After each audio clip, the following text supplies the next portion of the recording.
Alors, Alain Juppé. Alain Juppé, je vais commencer par lui, puisqu'il est donné comme favori.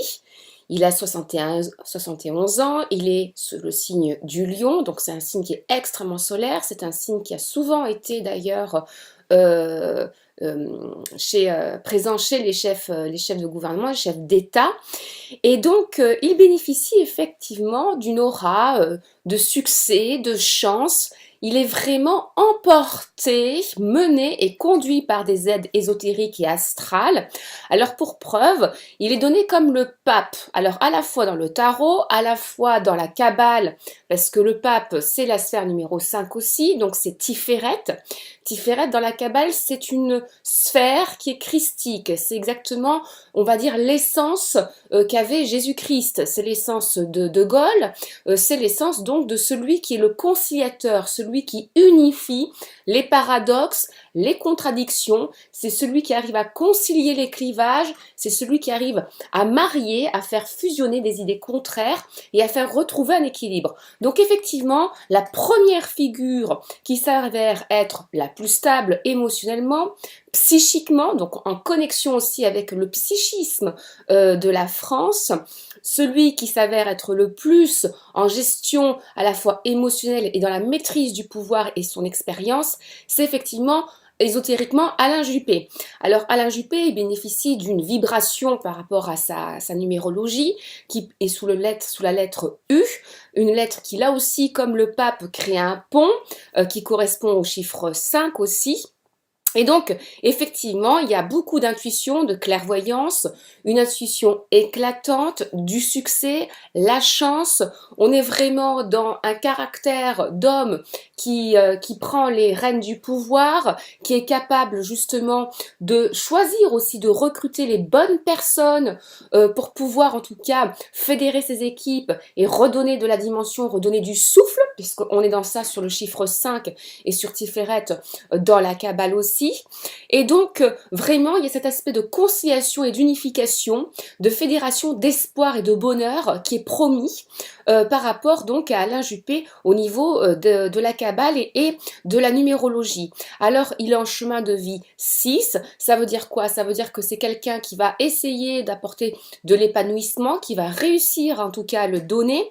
C'est quelqu'un qui va être donc encouragé par les signes du taureau, les signes du bélier, et puis effectivement qui va être aimé et qui va aimer la France. Donc c'est quelqu'un qui va gagner une extrême affection de la part du peuple, c'est quelqu'un qui va être lié aussi au signe de la balance, qui est la France, parce que je vous le rappelle, la France est née sous le signe de la balance, c'est la 5e République, là encore on est sur un chiffre 5, donc on est vraiment sur des arcanes du pouvoir qui ont besoin de restructuration, qui ont besoin de renouveau, qui ont besoin de reconsolider des équipes. Et puis aussi, donc le pape, c'est l'héritage spirituel. Donc c'est l'investiture du pouvoir. On a vraiment un Alain Juppé qui porte la couronne du pape, donc qui a 3 pouvoirs. Le pouvoir institutionnel, donc la magistrature, le pouvoir régalien, c'est-à-dire qui va pouvoir maîtriser l'armée, et puis le pouvoir spirituel et humaniste, dans lesquels la France, en tout cas le signe de la balance qu'est la France, se reconnaît par rapport aux valeurs de la laïcité, du bien vivre ensemble, de la liberté d'expression, sachant que la France aussi c'est un pays qui ne voudra jamais aller vers la guerre, qui ne voudra jamais aller vers le conflit.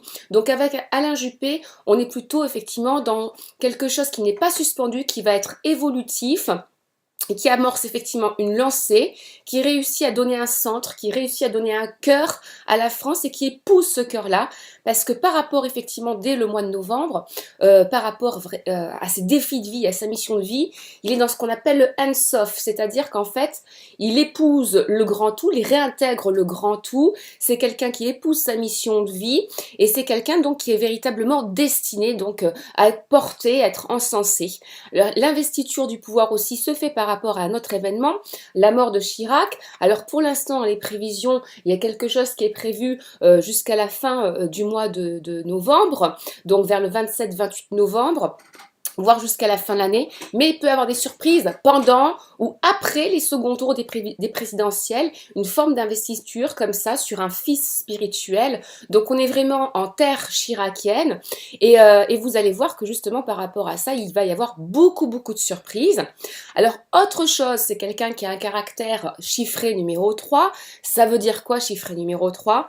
C'est quelqu'un qui est dans l'expression, qui est dans la fuite de l'orgueil, c'est quelqu'un qui est dans la véritable sagesse. Je vous rappelle aussi que le pape, c'est le roi Salomon, donc c'est l'homme qui arrive à donner de l'équité, de l'équilibre, que tout le monde s'y retrouve, il n'y a pas de laisser pour compte.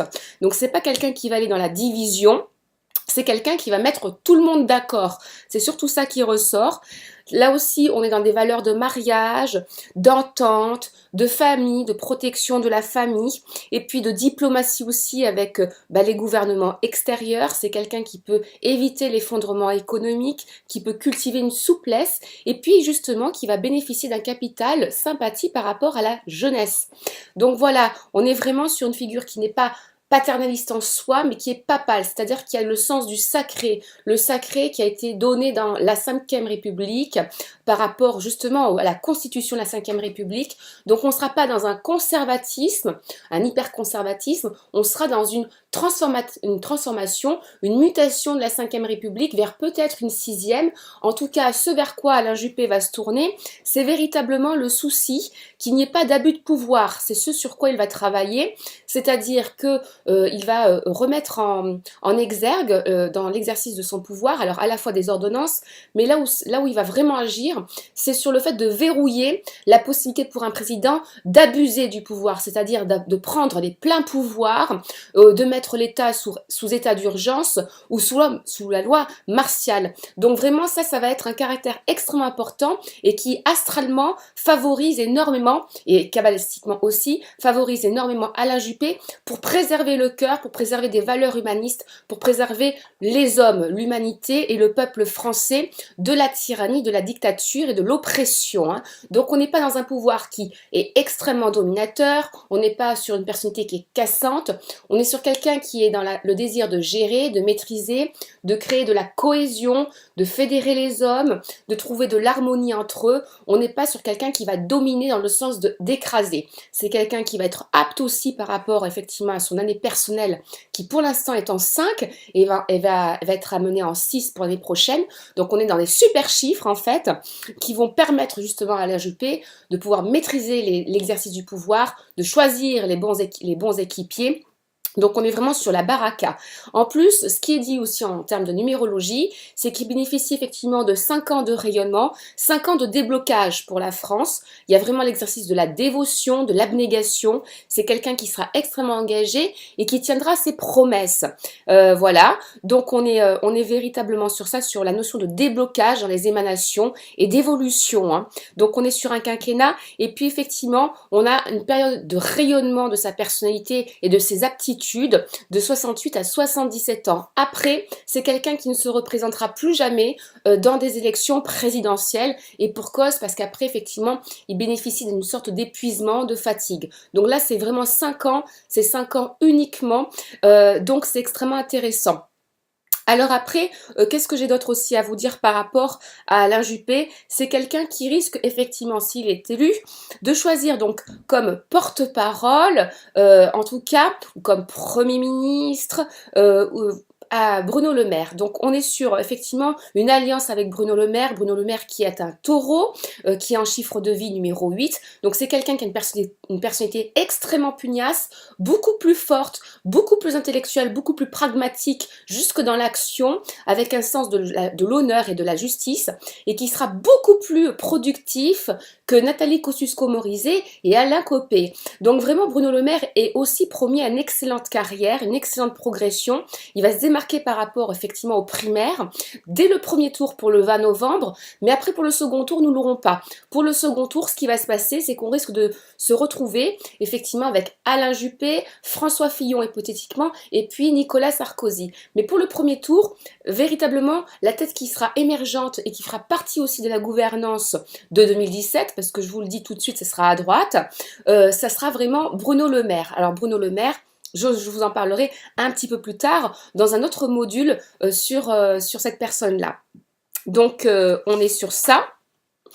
Alors, évidemment, on est sur la sphère du gardien, du sacré, hein, je vous l'ai rappelé. C'est quelqu'un aussi qui va beaucoup, alors non pas sur tout le long de son mandat, mais qui va faire un référendum par rapport justement à un renouvellement de la Constitution. Il ne va pas imposer la sixième République comme ça. C'est quelqu'un qui va amener en fait un référendum, des plébiscites de la part du peuple, qui va redonner le sens de la citoyenneté, le désir aux gens de croire à nouveau dans la République, dans la citoyenneté. C'est aussi ça, la figure du pape, hein. C'est vraiment la personne qui va vouloir redonner, réinsuffler de la foi dans l'appareillage politique.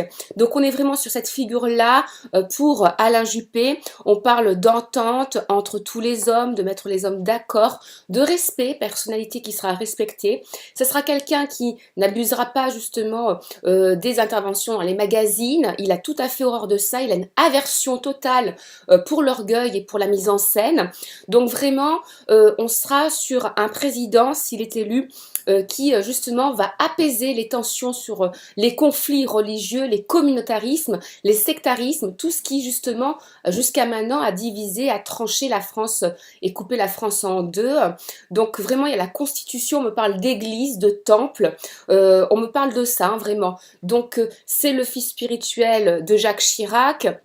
On est dans ça exactement. Et puis un possible aussi changement quand même, comme je vous disais, de 5e République vers une 6e, notamment sous le signe du cancer. Donc dans la période du 21 juin au 22 juillet, il se peut que là, effectivement, il y ait des ordonnances ou il y ait un référendum, il y ait quelque chose qui amorce l'évolution par rapport à la Constitution, hein. Donc on est dans ces domaines-là. Et puis quoi d'autre? On est dans le hands-off, hein, comme je vous l'ai dit, donc l'embrassement, les épousailles avec la mission de vie, la grande réalisation de mission de vie. Il est aidé notamment par le chiffre 7, qui est le chiffre du chariot dans le tarot, mais qui est aussi un chiffre de perfection, de sagesse divine, donc donné par la source, hein, dans le Yetzira. Les Yetzira sont les chariots de Dieu dans la Kabbale, donc vraiment il y a de fortes poussées séphirotiques, angéliques, astrales. Et puis, juste en face de ce 7, dans la réalisation de ces défis, on a 11, donc le 11 c'est la célébrité, c'est la popularité, c'est le fait d'être aimé par le peuple. Et tout cela, justement, est appuyé aussi par des signes du lion, des signes astrales qui sont comme ça éthésiens, qui emportent, qui donnent de la victoire, de la force. C'est aussi justement là, s'il gagne, le moment où tout de suite après les ordonnances faites après son élection hypothétique, hein, il pourra en tout cas passer à un accord, soit avec effectivement des banques centrales européennes ou la Fed. Ça va dépendre aussi des élections américaines, hein. Et ça, on en parlera beaucoup plus tard. C'est quelqu'un qui a un programme économique. Il se peut même qu'il prenne, hypothétiquement, en tout cas, une figure tout à fait nouvelle par rapport à un projet, un projet sur le budget. Voilà. Et puis, si justement il est élu, alors sachez que dans la constitution de son équipe, il y aura véritablement Bruno Le Maire. Bruno Le Maire qui ressort alors sur plusieurs postes. Pour l'instant, c'est hypothétique. Mais on a ministre du Travail et de l'Emploi. On a porte-parole du gouvernement. Premier ministre, pas véritablement sûr, mais tout son programme, effectivement, sur le renouveau politique est extrêmement intéressant. Il aura servi à ça, il aura servi à se démarquer. Il va sûrement il y aura sûrement des idées qui seront intégrées dans la nouvelle constitution. Et puis, on parle aussi peut-être hypothétiquement de premier secrétaire du parti de la droite. Donc vraiment, on est sur ça, sur Bruno Le Maire. Et puis, il y a encore un petit point d'interrogation sur François Fillon, qui pour l'instant hésite un petit peu dans des tractations, des négociations orales avec Juppé et Sarkozy. Donc c'est un peu le challenger, celui qui reste encore entre les deux, qui se mouille pas trop parce qu'il bénéficie aussi de très très bonne influence. Mais si François Fillon est dans l'équipe, justement, le fameux triangle Juppé-Bruno Le Maire, et qui fait partie de ce triangle-là, qui devient la troisième personne, effectivement, il y a soit un poste de Premier ministre, soit effectivement de président, mais pas de président président effectivement de la France, mais président de l'Assemblée nationale. Il se peut même aussi qu'il y ait une proposition peut-être sur un poste en tant que ministre de la Justice. Donc il y aurait une espèce de retour de bâton sur les événements qui l'ont touché par rapport à la justice. Donc vraiment, sur ce caractère-là, ce qui ressort sous la gouvernance hypothétique d'Alain Juppé et sa prise de pouvoir, s'il est amené vers ça et si les gens votent pour lui, on est vraiment sur un caractère où on redonne de la foi à la France, on redonne du souffle à la France. Et puis on a ces trois hommes-là, Juppé, Le Maire, Fillon, qui effectivement deviennent les gardiens du sacré, le gardien des valeurs de la France, mais qui apportent une transition, effectivement un renouveau dans la pacification, sans créer de conflits, sans créer de guerre. Parce que je vous le rappelle, la France, elle est née sous la Ve République, sous le signe de la balance, et elle fera tout pour éviter la guerre. C'est aussi pour ça que ça explique bien souvent les bipartismes, parce que la balance, je vous le rappelle, c'est le plateau de la droite, c'est le plateau de la gauche, c'est le plateau du bien et du mal, des contradictions, des paradoxes. Donc la France est une femme qui veut tout et son contraire en simultané. Et donc on va être sur cette phase-là par rapport effectivement à la France, un axe, un cœur, quelque chose qui domine et qui débloque, hein, qui déverrouille enfin les problèmes intra-étatiques. Donc voilà pour Alain Juppé.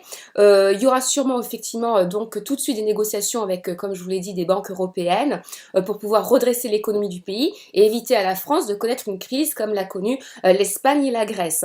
Voilà, il se peut aussi qu'hypothétiquement, c'est encore dans l'air, que Macron soit un petit peu la personnalité parachutée au cœur justement cette nouvelle prise de pouvoir, parce que Macron a pour l'instant créé un mouvement, c'est pas un parti en marche, donc il est un petit peu satellité, il se laisse un petit peu prendre par les événements, donc on va voir tout ça beaucoup plus tard.